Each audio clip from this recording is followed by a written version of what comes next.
Because what I found out was that the rest of my cast, with the exception of one other person, had already been cast in June.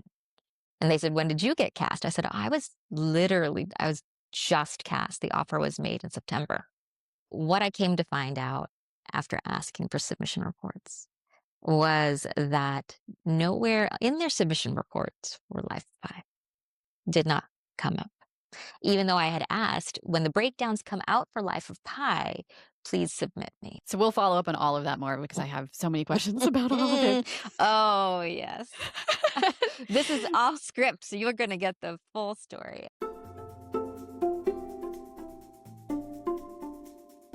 Hey, everybody, and welcome back to the podcast. Today we are here with Salma Qarnain. Salma is a Pakistani-American co-founder of Black Man Films and holds degrees from Stanford, MIT as a Dean's Fellow, and Harvard Business School. As a producer, her films have earned 150 plus festival selections and more than 60 awards. Her short film, Silent Partner, which, by the way, I think is a brilliant title, was a 2023 Oscar contender, and she is currently in final post-production for the feature version.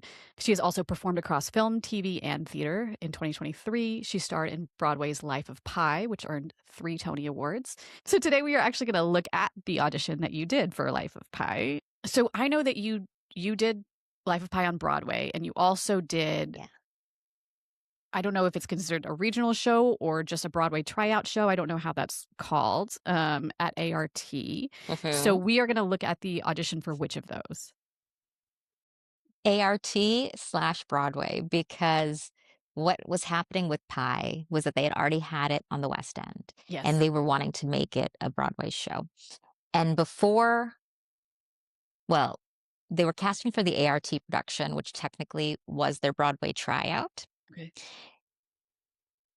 While I was in the Zoom callback room, basically I learned at that point that it was going to Broadway. And when we hit rehearsals, right before our first day of rehearsals for the ART show, the tryout, they said it in fact is going to Broadway. We're selling tickets tomorrow. So the audition was for both. Yeah. You're like, no pressure on top of this very pressured situation. Exactly. Like, no pressure. It's fine. But I had, wanted to audition for the show because I was doing an off West End show early in 2022. And I didn't get a chance to see Life of Pi on the West End, but I saw all the posters for it and would pass by the theater because I was performing in Piccadilly. And so I'd be right there. And I thought to myself, okay, if this comes to the US, I love the book. I absolutely adore the book. I was like, I'm sure there's got to be at least something in there for me. Yeah. So when I learned that it was going to make its transfer, I told my manager and my agent at the time, if you see the casting notice, please submit me. So we'll follow up on all of that more because I have so many questions about all of it. Oh, yes. This is off script, so you're going to get the full story. Thank you for understanding that is what we're doing here. Okay, so you read for 2 parts, and then it was also cover for a couple of other roles. And the 2 parts that you were going in for were Mrs. Biology Kumar and then Zaida Khan. And so the first is the breakdown for the first one was a female identifying South Asian 40s own accent, warm, independent woman of science. She's a teacher who loves the natural world. She's married to Mamaji. She's a strong voice for clear political opinions and compares the animal world to the human one. She loves Rani because of her natural ability in science and maths, and she sees her as a similar soul. And then Zaida Khan is a dedicated Muslim. She's clear-minded about her own beliefs and judgmental of others. So the tape we're going to look at is the auditions for both of those characters. Is that right? Yes. And basically they were one track. Okay. So I was auditioning for that particular track. Fantastic. Okay, so let's go ahead and take a look at the audition. Stop it, Pi. Patience. But I can't open it. Don't get emotional. What do you need? A tin opener. Which you don't have. So, observation and analysis. I need something sharp. It's not coming out. We did this in class. Make another hole opposite. Yes. Because the second hole allows air in so that the water can flow. I'm drunk on tea. But to be drunk on water is noble and aesthetic, isn't it? Larson's biscuits, wheat flour, malt, vitamins, and glucose, no animal fat. Glucose keeps the body in working order and is the most important source of energy in all organisms. Wait, Basine. Don't eat without thinking. Calculate how much you have and how long it'll last. Ronnie was a mathematician. Do it. There are 18 packets of fortified biscuits left. So how many in each pack? 6. How many in all? 90. No. 100? Stop guessing, do the maths. I can't. If you just paid more attention in class, you'd be... 108. Good, Pi. See what you can do if you try? So, if you eat 3 a day... 36 days. So now we know where we are. You can have one more. Just one? Just one. Norwegian cuisine is the best in the world, Auntie. Use logic and maths, Pi. Use everything you have and defy the odds. Pi, assalamu alaikum. Wa alaikum salam. What a pleasant surprise. Mrs. Patel, there are no dates on the stall today. The government's wrangling about tax. On dates! What's next? Pi, what a coincidence. Mr. Patel, nice to see you again. Pi, we're going to miss you at Temple when you go to Canada. Namaskar, Mr. and Mrs. Patel. Have you booked your passage on the ship already? We have, Panjiji. I'll run home, Mama. I haven't packed my books yet. Books? Pi. Yes, I trust you'll be joining choir again on Friday while you can. What choir? Members of my congregation. Pi has a beautiful voice. Mama, I forgot the leeches. No, stay here a bit. Sorry, Father, but Pi will be at mosque on Friday. Mosque? His knowledge of the Holy Quran is excellent. So reassuring. Why are you going to mosque, Pashin? Oh, let's go home, Baba. Ronnie needs to pack. No, I'm fine here. I think you both have your wires twisted. Pi will be at Temple as usual on Friday. Are you going to Temple, Pashin? You could join him this week, Sanjosh. Well, I'm not sure I can make it, Pantaji. I'm sorry to disappoint you, but Pi will be at Mass on Friday. No, Pi will be at mosque. I understand it's important in these troubling times to boost numbers when attendance is poor, but Pi will be at Temple. Boosting numbers? The mosque is bursting with true devotees, thank you. If you say so. At least we don't compensate by stuffing the prayer hall with too many gods. No, your prayer hall is already stuffed with too many wives. I don't know why you're laughing. Indigestion. Hammering your god to a cross isn't exactly a civilized way to treat a prophet, is it, Pi? Jesus died for all of us, Pi, and yet he lives. I don't understand how that works. You don't even have miracles in your religion. We have the miracle of existence.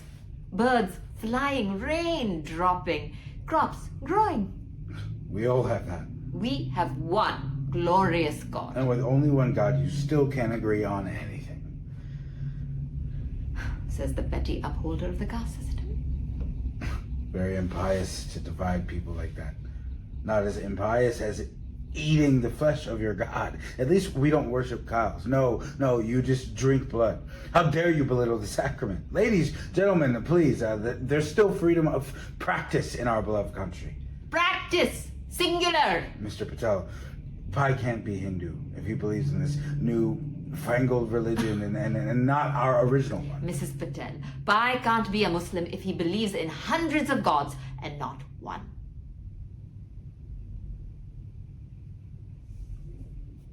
But rewatching it right now with you, knowing that other people are going to see this, it also, it brought back such intense memories of that time and of being just so excited to get the self-tape request. Yeah. And I was at a film festival, and so we're down in Atlanta. And I got the self-tape, and it had to be turned in very quickly. So I was like, well, let me just quickly put it on my iPad. That's what I was looking down at. And we have to just tape. Yeah. And so went to my hotel room, my producing partner helped me set up the, my camera and everything like that, and read with me. And it was something where it was just like, okay, I'm super excited to do it. I need to make two distinct character choices. Even though they said use your own accent, I was like, okay, one is going to be accented because to me, the character feels right anyway with an accent. I was like, okay, this is as good as it's going to get. I'm not going to be able to memorize all these pages, not right now, not with the short amount of time I have. The fact that I'm here at this, film festival and have to be doing things as a producer, Mm. I can't spend all my time working on a script. I can just work on what I can work on, which is my moments and my beats and what I think is going on. Because I didn't have the benefit of seeing the full script Yeah. either. Yeah. Right. And these two characters don't exist in the book. Mm-hmm. So, I was like, all right, I'm going to just do what I think is happening in this story at this moment. Yeah. Based on any kind of context clues I can gather. Yeah. And that's it, and go for it. So that was a self tape ass request from a self submission. So the breakdowns came out. Let me take it back. So remember I said, I saw that, in one of the trades that it Mm-hmm. was going to come to the States, and I reached out to my agent and my manager and I said, if the breakdowns come out, please submit me. I thought, oh, it's passed me by. It's now August. If they're going to be doing a show at ART and, starting in December, they may have already just cast this. Mm. And when I saw the breakdown come out in August for additional roles out or still seeking, I was like, oh my God, they're still seeking? Like, Mm. let me self-submit. I'm not even going to tell my agent or manager because if they submitted me for the other, for the one that would have come out previously and I didn't get a call, I was like, well, let me self-submit and really kind of make my case. So, basically reached out to um, the folks over at Stuart Whitley and self-submitted at the same time. And I was like, hey guys, I really want to, audition that I am a Pakistani American Muslim. And I think this would be a fantastic role. So I got the self-tape request and then So turned in my self-tape. you emailed Stuart Whitley directly then, in addition to I'm like, trying to think. I have to check if I actually did. I know I put in the notes. okay, so it was an Actors Access thing that came Yes, through. You correct. self-submitted on Actors Access, and you definitely put something in the Yes, notes that was like, yes, I'm Pakistani American Muslim, et cetera, yeah. et cetera. Okay, okay. And then got the self-tape request. I was elated, sent it in, and again, still didn't tell my agent or manager. And then next thing you know, my manager sends me information saying, oh, you have a callback. So she didn't even know about it until I got the callback. And then the callback was over Zoom because the team was in London. So what Okay. had happened was they had done a first set of auditions. I came to find out later that they did a first set of auditions in June where they were in person and they were doing workshops. The fact that they were still looking for that role, which was, very similar to who I am in terms of like a scientist, a mathematician, a Muslim character, and then also somebody who could do puppetry. I was like, Yeah. hang on a second. This feels right, you know? I just want to circle back on one thing that you said, which is um, that they had done an initial session already. Yeah. And so had they kind of invited actors into that session? And Mhm. so that would have been kind of an invite only thing. And then later That on, they were like, we didn't find what we needed. So we're going to like open it up. Is that how it worked? So there was an Actors Access post that was back in May Okay. of that year, May 2022. And I can't recall if I submitted to that, but I definitely pushed my agent, my manager to submit Okay. for it. Um, I think from that breakdown and that initial casting, that all happened with June, kind of that June timing in terms of first round auditions and then callbacks and offers made. Because what I found out was that the rest of my cast, with the exception of one other person, had already been cast in June. And Mm. I didn't know that until I showed up for the first day of rehearsal. I was like, "Oh, when did you hear about it?" Da da da da da, et cetera, et cetera. And all of them said, "Oh, I had my first round and callbacks all happened in June." Oh, wow. And I was like, "Oh." And they said, "When did you get cast?" I said, I was just cast. The offer was made in September. Hmm. And then we were in rehearsals, uh, end of October? Yeah. Wow. Okay. So we talked about you getting this through Actors Access as a submission. First, your agents or your reps did it, and nothing came through. Then later, it was a self submit by you. You got this audition in. You repeated something that I said, but now I want to clarify that my agent and manager submitted me originally. They did not. Oh, okay. So what I came to find out after asking for submission reports was that nowhere in their submission reports for Life of Pi did Huh. not come up. Even though I had asked, when the breakdowns come out for Life of Pi, please submit me. Yeah. Is that a conversation you had with them later? Certainly with my agent. Mm-hmm. Actually, did I have it with my agent? No, I just I basically dropped her. When I was having kind of doubts about my agent, um, was when I ended up booking the Life of Pi Mm. ART show by myself, essentially. And I was having this conversation with my manager. I was like, my agent just doesn't seem interested or enthusiastic about any theater that I'm doing. And Yeah. my manager said, well, I'm not sure that, you know, they're focusing on theater right now. They're more focused on TV and film, And I just you want to know? like highlight for everybody, you're based in New York. So Yeah.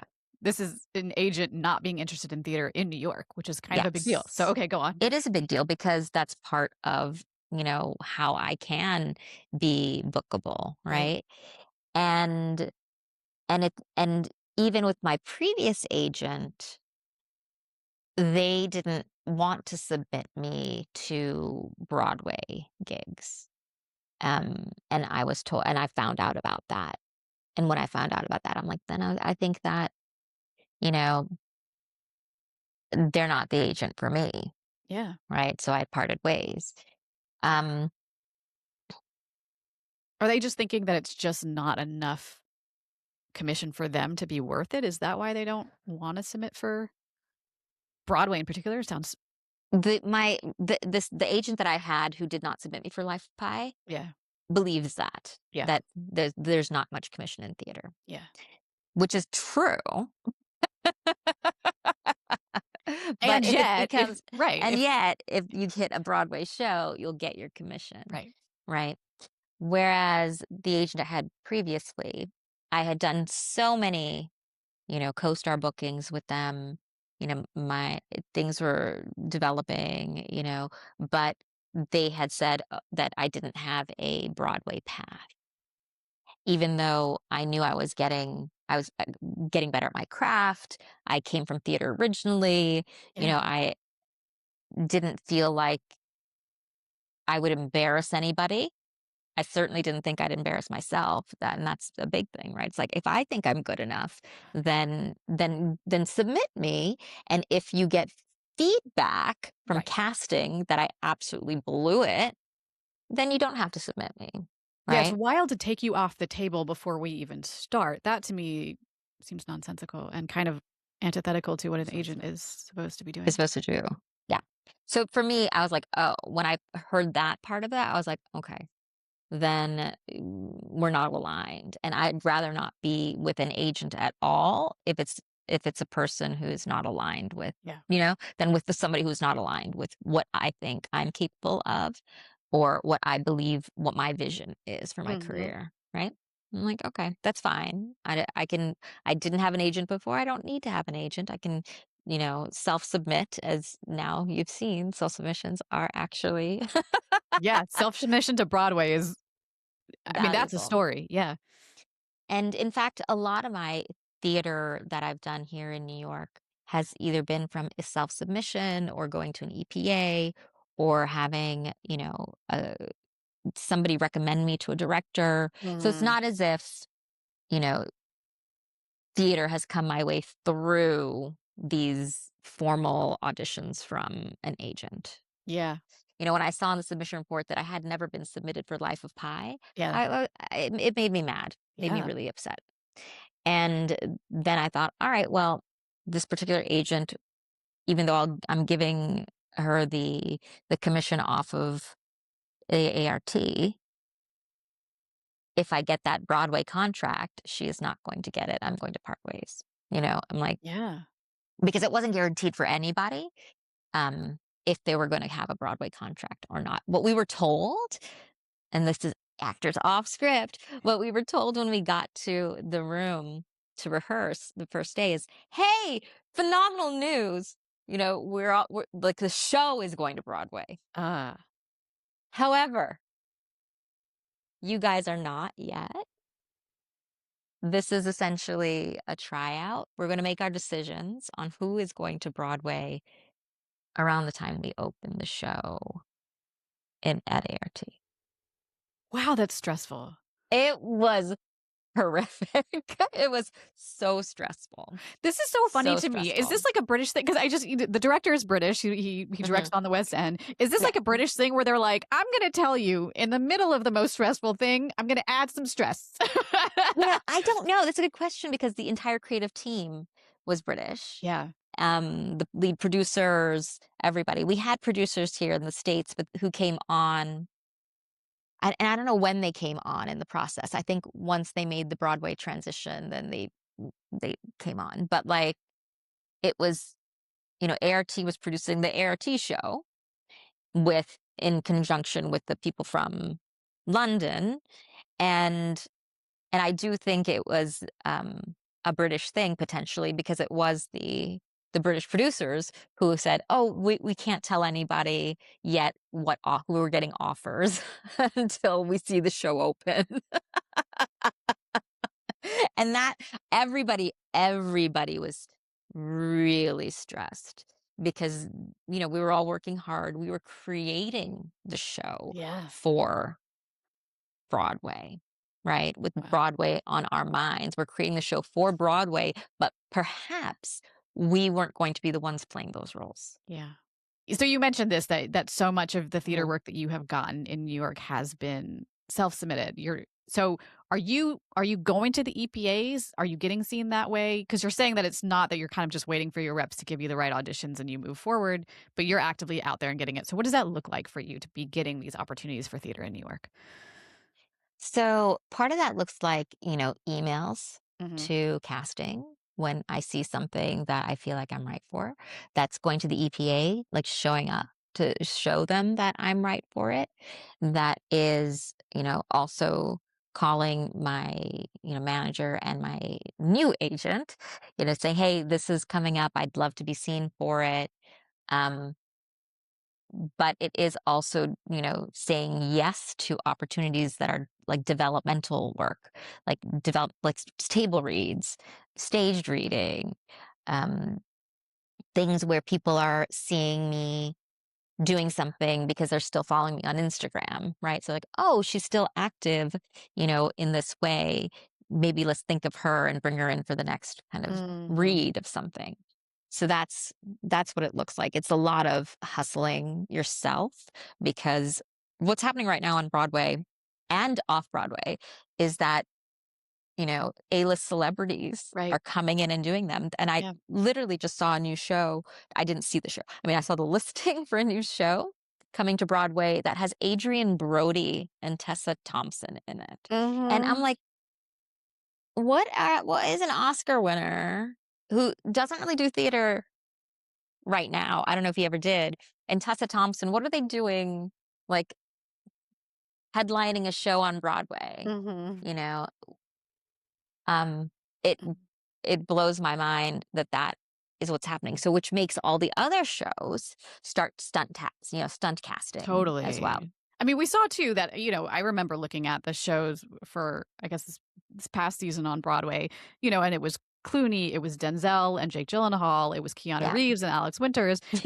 And they were very successful shows. You know, the stunt Yes. casting really worked. And so it's only going to happen more, right? If they're saying, like, we're getting our return on investment on this thing that's otherwise becoming extremely pricey, and we need to find ways to get people in seats that are outside of like the traditional way they have been doing it, which has not been particularly successful and has like relied on older and older generations of patrons who are, you know, that can't be your only demographic. And so I think they've figured out that the way that they get other people to come is the stunt casting. And I think it's making it increasingly harder for like the everyday actor to get work and also to like move up within their career.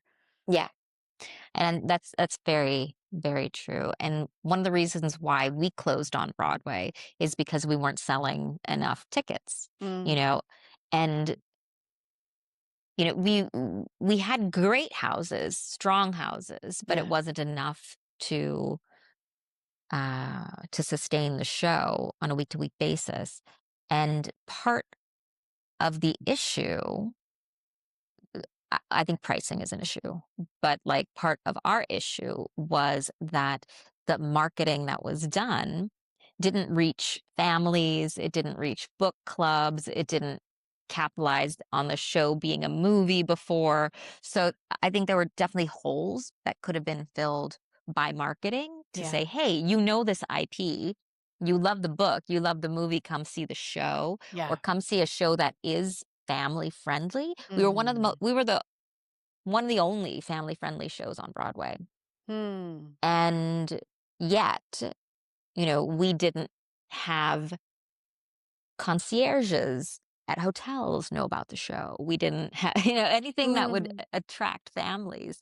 The families came for spring break and, you know, people loved it. And I would be outside all the time talking to patrons who had come. And I'd say, how did you find out about the show? When did you book the tickets? Yeah. And a lot of them booked day of. And so because a lot of them booked day of, it was very unpredictable. You can't predict what sales are going to be if people are booking day of or even a week ahead of time. You can predict, you know, how things are going if the show should stay open if people are booking 6 months ahead of time.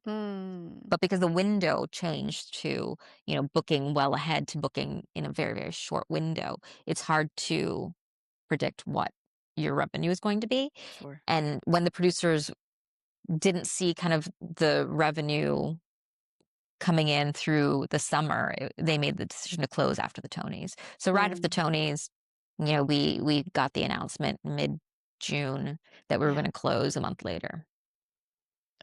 Yeah. Yeah. I feel like a lot of times when something like that happens in shows like this, where it's like a heavy South Asian cast, that sometimes the blame gets shifted to say, well, this is just not a demographic that comes to watch or support the theater, or there's not these stories, etc. How would you respond to that? I would say so traditional marketing doesn't try to reach demographics that are non-traditional. Yeah. And that is absolutely lazy marketing. It is lazy producing. And if you can reach people with stories that they want to see, they're going to come. Yeah. It's really about making sure that the show gets marketed in a way that's that attracts audiences. Yeah. And you're focused on kind of the themes of the show that would attract somebody, or again, a segment of the population that loves the IP. Now, when I say about the themes, thematically, we didn't have a lot of press on the themes of the show. What we had press on was the puppetry. Yeah. The puppetry was phenomenal. Absolutely. Should we have press about the puppetry? Yes. Should we have press about other things in the show? Absolutely. Because puppetry itself will only sell itself to people who are interested in shows with puppetry. Yeah. Yeah. It's not going to be interesting to anybody else.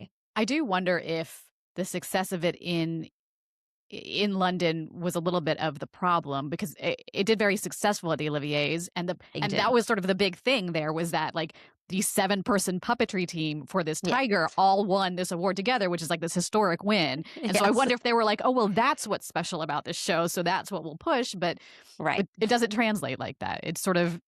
It didn't, because what became special about the show was the entire experience, Yeah. not just the puppetry. And it was a different show than what was on the West End. It was different altogether. It's more meaningful. It is darker. It's not funny. It is something that makes people really sit and think and, but then have hope at the end as well. So it was more personal, more intimate. Do you want to hear about the callback? My callback for Life of Pi, real quick story. Yes. Was in the parking lot of an Applebee's. I love that for you. With a Patel Brothers sign in the background. I could see it. Because I couldn't get back in time from another film festival that we were at. We were driving back and had to stop by at the, just pull off in New Jersey somewhere and take the Zoom. Even though I had my manager call like Duncan Stewart and say, hey, she will be home in about half an hour. Can you like delay them by half an hour? And they're like, nope, they're in London. They can't be delayed by half an hour. And so I was like, all right, I'm pulling it on the side of the road. Here I am in an Applebee's parking lot. Had my ring light, actually my stand, I had this on, with my phone, and did my audition from that parking lot. And it was really wild to do it that way. Even at one point, the camera moved while I was talking because I turned my head and the whole thing moved. And so, and I just put my hand on it and moved it right back and just kept going with the scene. It was really special. I really do wonder special. if those moments of like, things just kind of going off the rails are the moments that we book, because they're like, oh, look how much of a pro she is. It didn't even phase her. She was just like, and the camera's back and I'm still talking. Were there any lessons or takeaways from the experience of this audition process for you? I think the big lesson was to believe in myself, honestly. And that then carried me since then, right? So that was in 2022. And since then, I've been much less apologetic to people about saying, no, I want to audition for this, and I should audition for this. Don't count me out. And so, which made me for example, self-submitted to DDLJ in London. Wow. And self-submitted to, so many things. So it's not,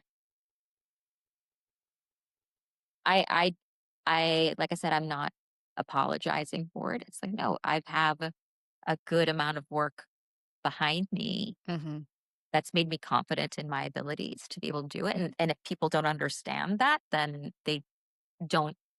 they're not my champions. Yeah. And I don't need to focus on them or have them be in my life. Right. So if you don't share my belief, you don't share my vision, I'm sorry. But I think you're wrong. Yeah. And right. And I do have receipts. It's not like I don't. Yeah. I have a lot of TV work behind me, a lot of theater work behind me. I have really great work. So it's not as if I'm coming from a place of, an unseasoned professional not knowing what she can do. I'm coming from a place of, no, I actually do know what I'm good at. Yeah. I know where I excel. I know in which ways I can add value. And if somebody doesn't think I'm a fit for something, it's like, okay, then I'm not a fit because you're looking for something else. Yeah. It's not because I'm bad. It's not because I am lacking something. It's not a fit for your project. Right. What I bring. Right. Yeah, but that's not a statement on me as an artist or or as a person. Right. It's not truly. I'd like to ask guests if there's anything that they were hoping would come out of that booking and did it. But the answer here is yes, Broadway. Right. But then I guess the question is Is there anything you were hoping would come out of doing your first Broadway show and didn't? Yes. Okay. I was hoping to have another Broadway show. Yeah. And I was hoping to be called in for auditions for TV, big big guest stars, series regulars. I was like, I'm a principal in a Broadway show. I originated the character. So yes, you should be calling me in Yeah. for these things. Yeah. And Has that happened? no. And that has made me it's frustrating, obviously. Part of the theater issue is that celebrities are coming in and taking roles that would be fits for me in my age range, right? So anything that is it's I'm not the ingenue. I'm not. And then same with, on the TV side, I was like, okay, now that they know that I am a Broadway actor, they're going to give me auditions for guest stars. They're going to audition me for series regulars. That it's bound to happen. And the answer is no. It's still a slog. Yeah. It's still, my pushing on my agent manager. I'm like, what can I do? How do I increase the volume of opportunities? I Yeah. look at the submissions reports. I am being submitted, but I'm not being called in. Yeah. So it's like to get through, to make that breakthrough it hasn't come to fruition, which is why I'm a very strong believer of making your own work. So having that agency So let's talk about it. running, Let's talk films about production that. company. Like that is what I think is where everything everything has pointed to that for a long time. Yeah. Yeah. But it's finally making me actually do it. And that happened during COVID. So when COVID hit, all theater went away. And my producing partner called me and said, hey, I have an idea for a short film. I know you used to produce theater, and we were talking about some other theater projects, but are you interested in becoming a film producer? And for me, I was like, well, yes, because that's what I kind of always saw. I always saw myself in the future as being, heading up a TV, studio, running Star Trek. Star Trek's my dream. And then when the opportunity came, I was like, oh, you know what? That future is now. Yeah.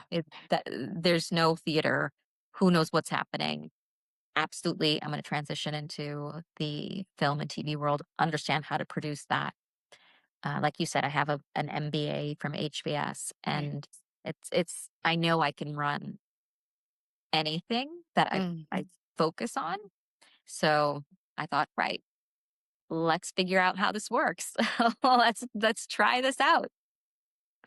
And the story was so compelling that he presented to me that, there's three main reasons why I say I took this on. One was because he is the most incredible actor and storyteller I've met. So I wanted to champion anything that he did. Two, it was about mental health. And my father was a psychiatrist. And in like the Desi community, mental health is never talked about. It's always brushed aside. It's like, oh, well, we know your cousin is like that, but let's not talk about it. Anything, any kind of mental health topic is taboo, off limits. You're not, some people don't seek help. They don't seek medication when they need it. So it's very, my dad being a psychiatrist was very interesting and eye-opening, just in the sense that it was something that we as a family knew was important. Oh, that's interesting. Yeah. And so in order to tell a story about mental health, I was like, I really would love to tell a story about mental health. And specifically, it was in the Black community. So I'm like, if we can shed a light on the Black community and have storytelling that is lifting the community, then I want to be part of that as well. Because I have my niece and nephew are half Black, half Pakistani, but nobody in this country or in Pakistan, India, says, "Oh, you're half black, half Pakistani, Blackistani, woohoo." They don't say that. Yeah. They say, "Oh, you're black," Yeah. right? And they're my children. I don't want my children to experience, racism, systemic racism in the United States. Yeah. We as, Muslim Americans, as South Asians, there is racism in the United States towards us. It's nowhere near what it is for people who are black in this country. Yeah. And as much as we like to distance ourselves as Asians, South Asians, and say, "Oh, no, we're the model minority." Yeah. The fact of the matter is, if we don't act as a collective and wield collective power, we can't wield collective power without actually being a collective. 100%. Yeah. And that's why it was important for me to say yes for all those reasons, to create the first short film called Silent Partner, which was about Black men and women's mental health and microaggressions as in a professional setting, so in the workplace. At a law firm, And correct? at a law firm. Hence the term partner. Yeah. Yeah. Correct. Yeah. So the name of the company is Black Man Films because it was his brainchild. Yeah. But it really is about Black and brown storytelling, centering Black and brown people in those stories that are universally felt, and not only putting them in front of the camera, but also behind the camera. Yeah. So being very intentional about the storytelling and shepherding the vision. So very much, as you've probably seen, and with Life of Pi, almost all creators, and if you look at like the latest diversity report that's come out of Hollywood, has said that most of the creators are white. Most of the creators are white men.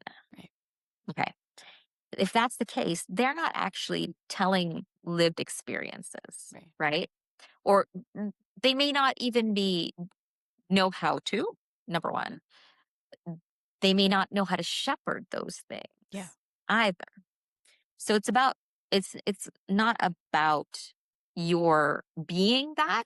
It's about having that cultural understanding, and why we're intentional about having people that we work with do these stories is because, one, we want the representation. Yes, we want the representation, but in a way that is equal, right? In terms of the people that lead the stories, the people that are experiencing things, and have it be truthful experiences, but also experiences that aren't struggle porn. Yeah. Right? Right. That are showing the good parts of your culture. As well, it can be some of the hidden, bad parts of it too. But it's like, no. But at the end of the day, there's so much of the struggle that you see. Where's the hope? Where's the thing that makes people go, "Oh, we're all alike."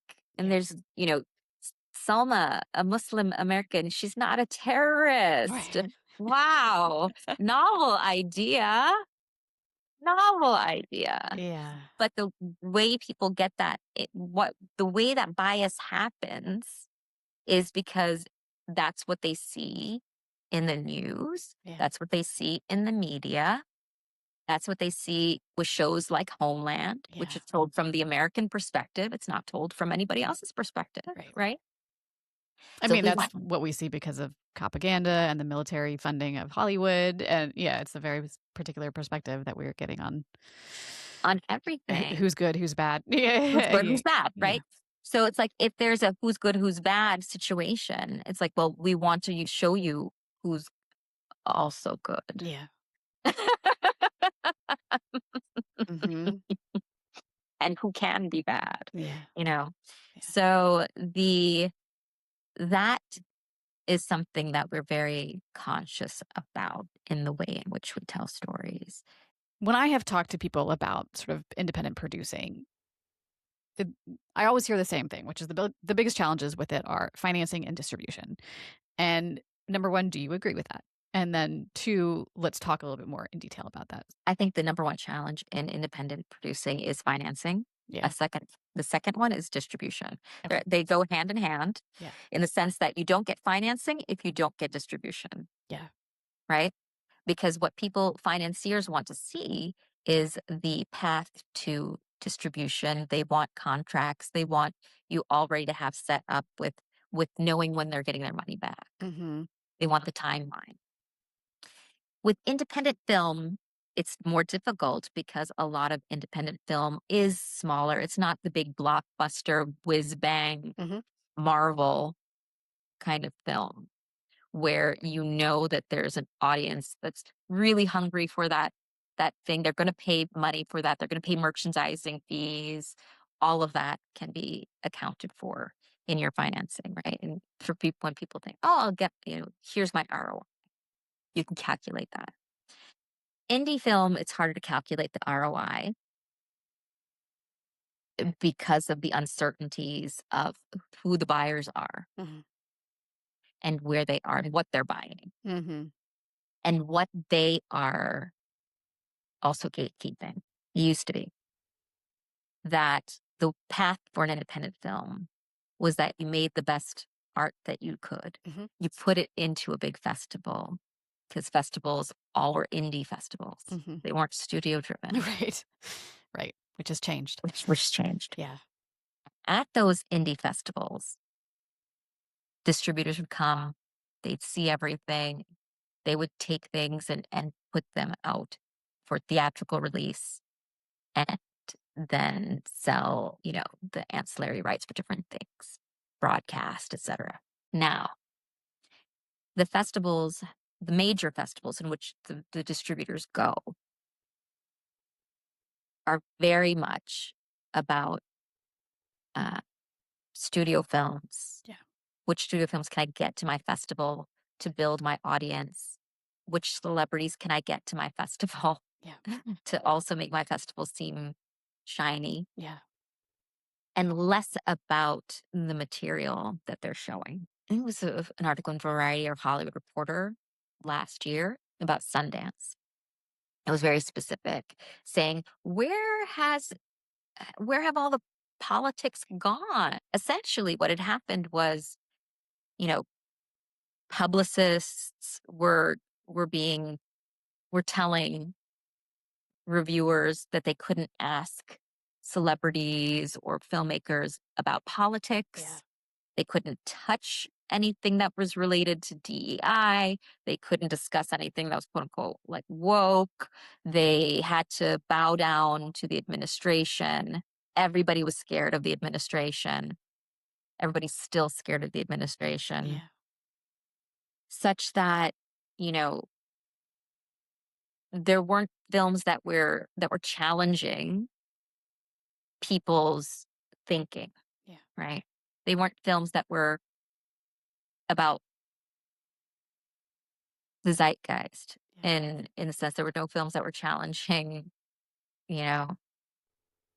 tyranny. You can say the words. We're on the same page. And so it was very, tame, right?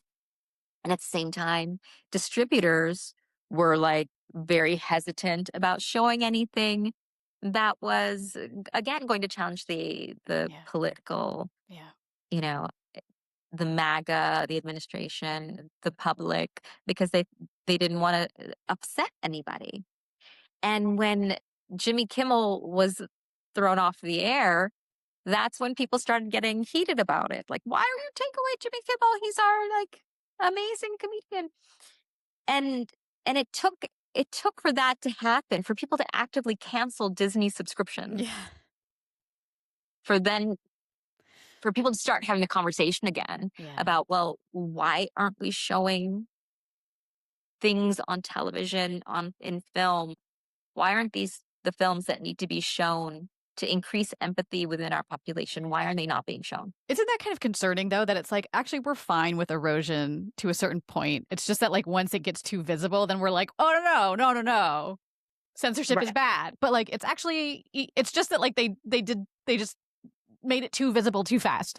You know what I mean? But anyways. Yeah. So that's why. So right now, indie filmmaking is at like a really strange, with it's broken. I would say it's broken. Yeah. The model is broken because you're relying on filmmakers now to become marketers. Yes. Right? Instead of being what they are, which is filmmakers. Yes.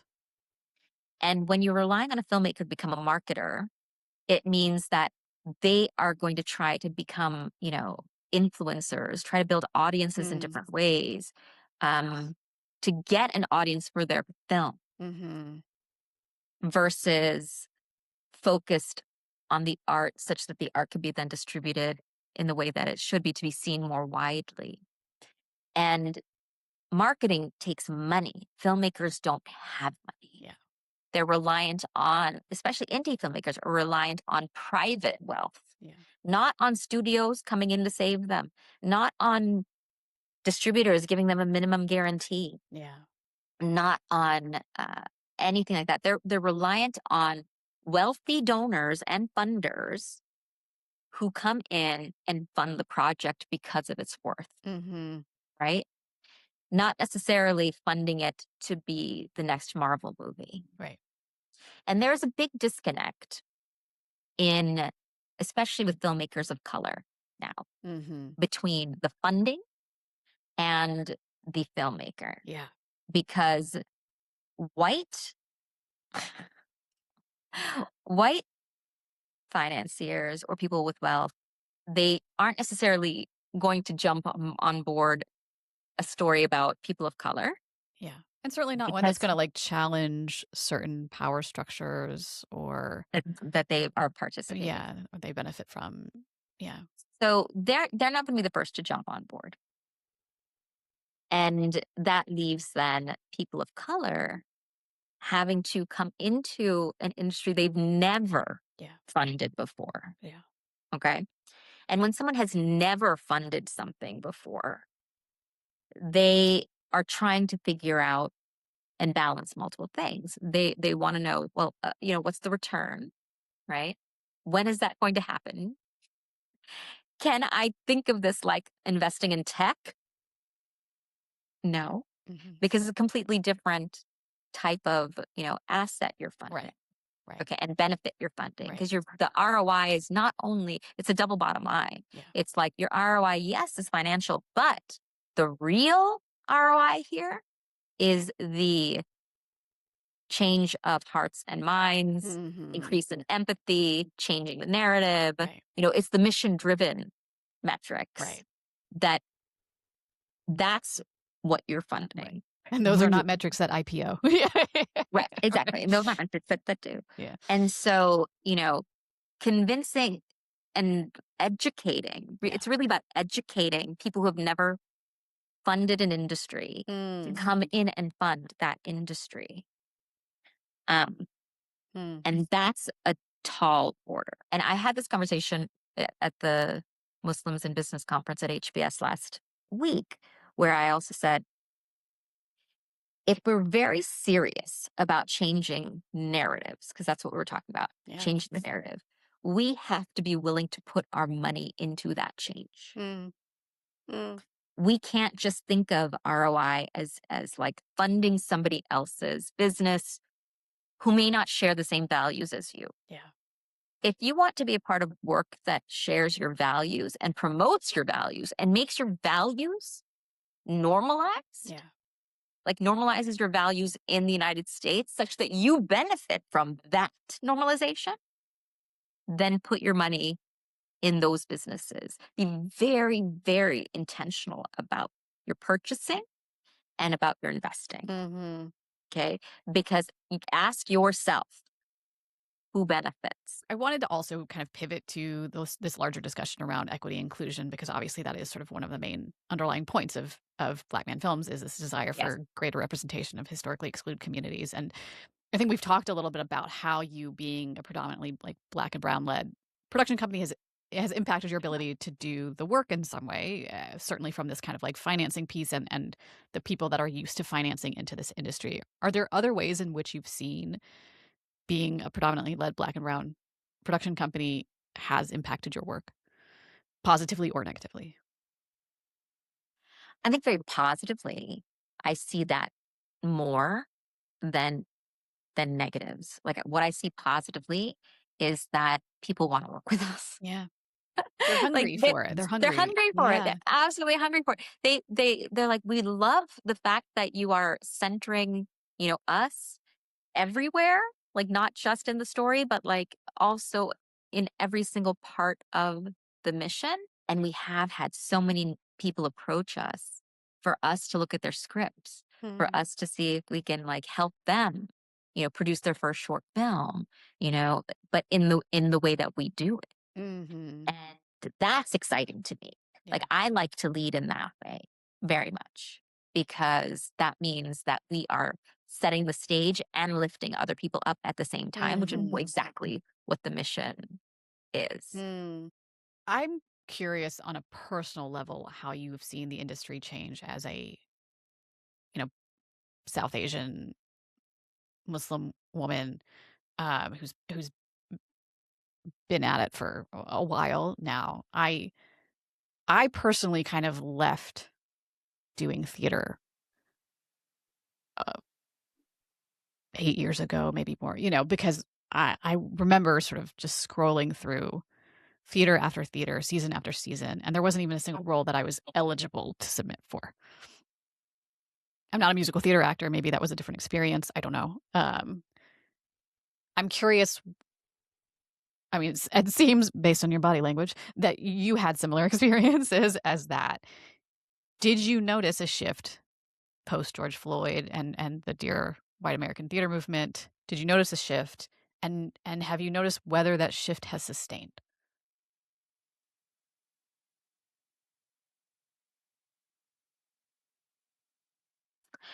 Okay, so I would say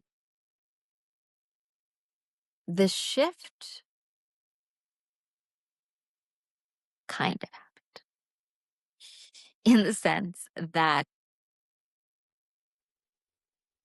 all of a sudden people are like, "Oh, we need diversity." Mhm. Now, where that diversity showed up Yeah. has been a big question. Mm. And what it meant was more shows were being produced that didn't necessarily have diverse casts, but had one type of cast. Okay.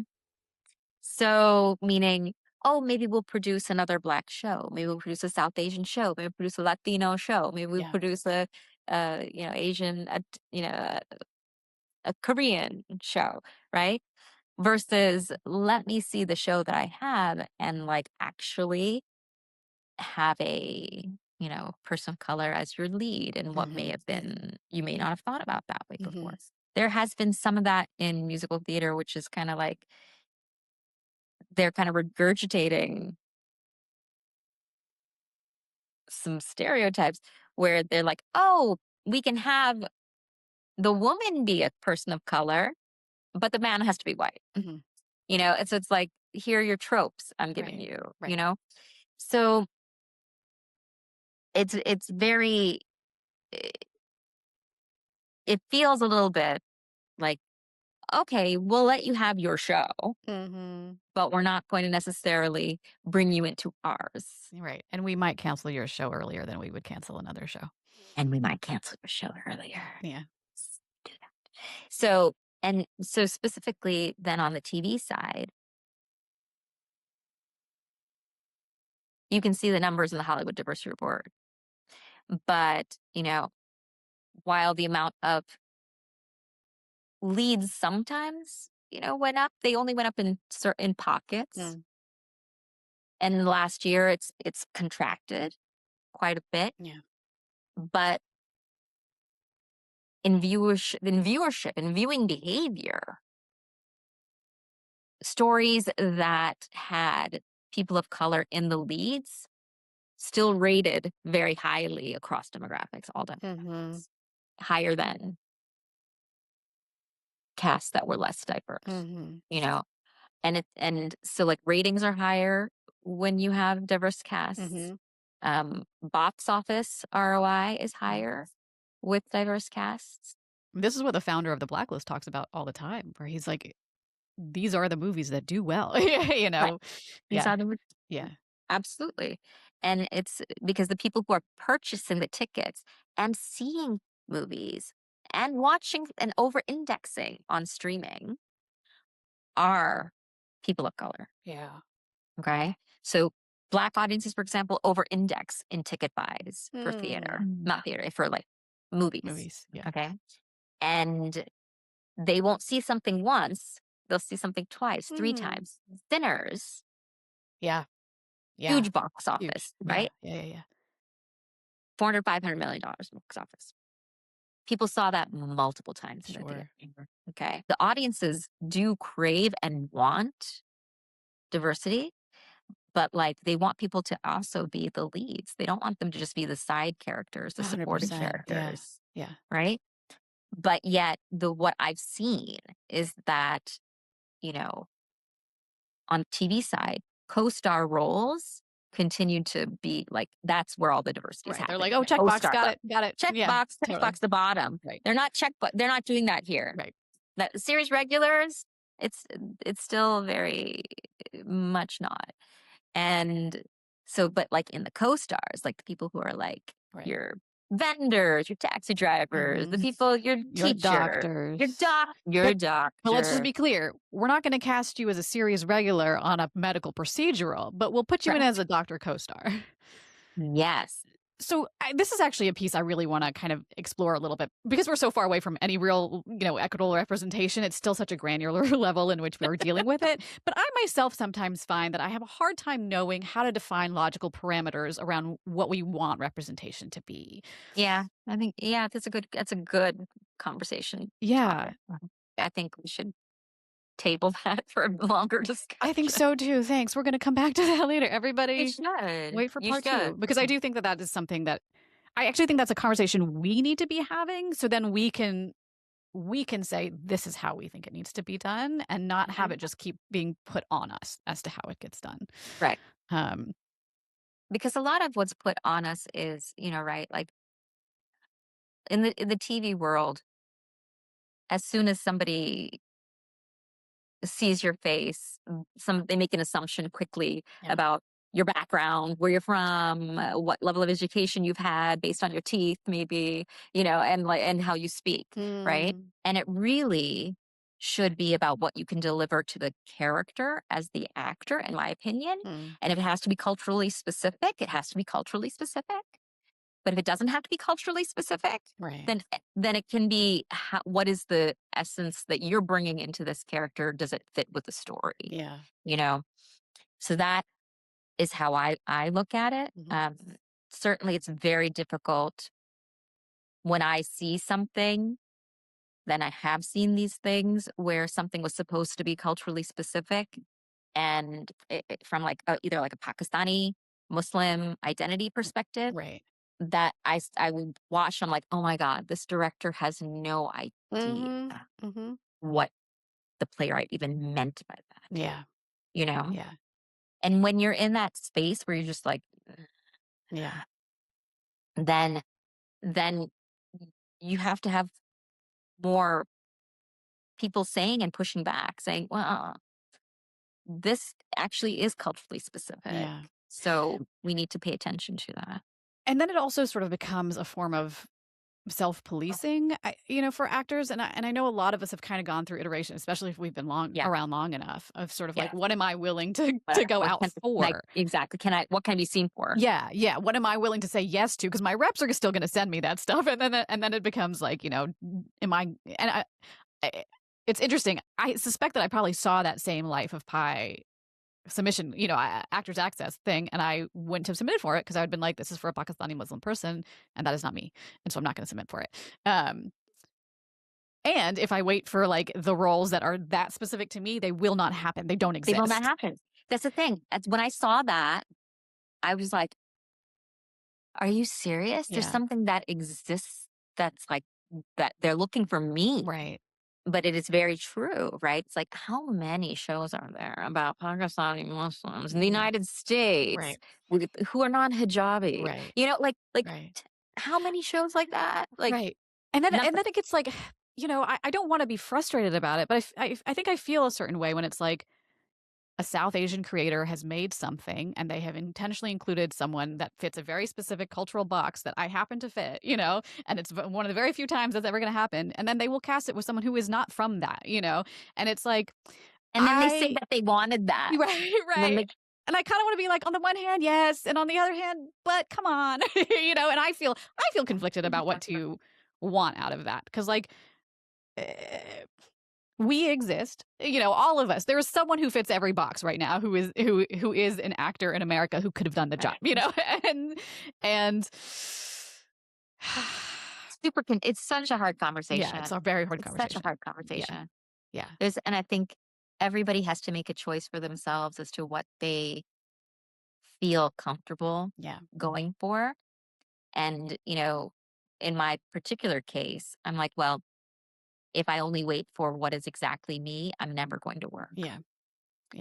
So then it becomes a question for me is it culturally specific? Mhm. If it is to something that I am truly not, then I don't want it. I can't do that. Yeah. Because I don't understand it. Yeah. 'Cause I really don't understand things that I understand. Like, it's like, do I understand growing up in the Midwest? Heck yeah. Mhm. Do I understand like what it feels like to live in a big city that's gritty? Yeah, I definitely do. Well, and I think that's another really interesting point, though, is like, you're probably not going to get to read for the Midwestern woman, and I grew up in the South. No one's reading me for the Southern woman, and yet that is my lived experience and that is your lived experience. And so we also are like excluded from our own lived experiences because our visual does not match what people have decided that lived experience must look like. Correct. Yeah. But, the nice thing is that uh, there is longevity in this career. You can do it at any time, any moment in your life. And there's more writers, of color. There's more, um, the overall demographics of the United States is changing such that the majority will not be white very soon. And all of that is going to, and the, younger folks, hopefully I give them maybe more credit than maybe I should, but I am hopeful that they see, past some of these things that are dividing us. Yeah. There's so much divisiveness right now, especially right now in the United States, that I hope we can get back to. And it's not get back to, it's having a culture, having a society, that is kind and thoughtful, respectful, really feels deep in their hearts that everybody is human. Bottom line, everybody's human. Yeah. Because I don't think that everybody thinks that everybody is the same level of human. Yeah.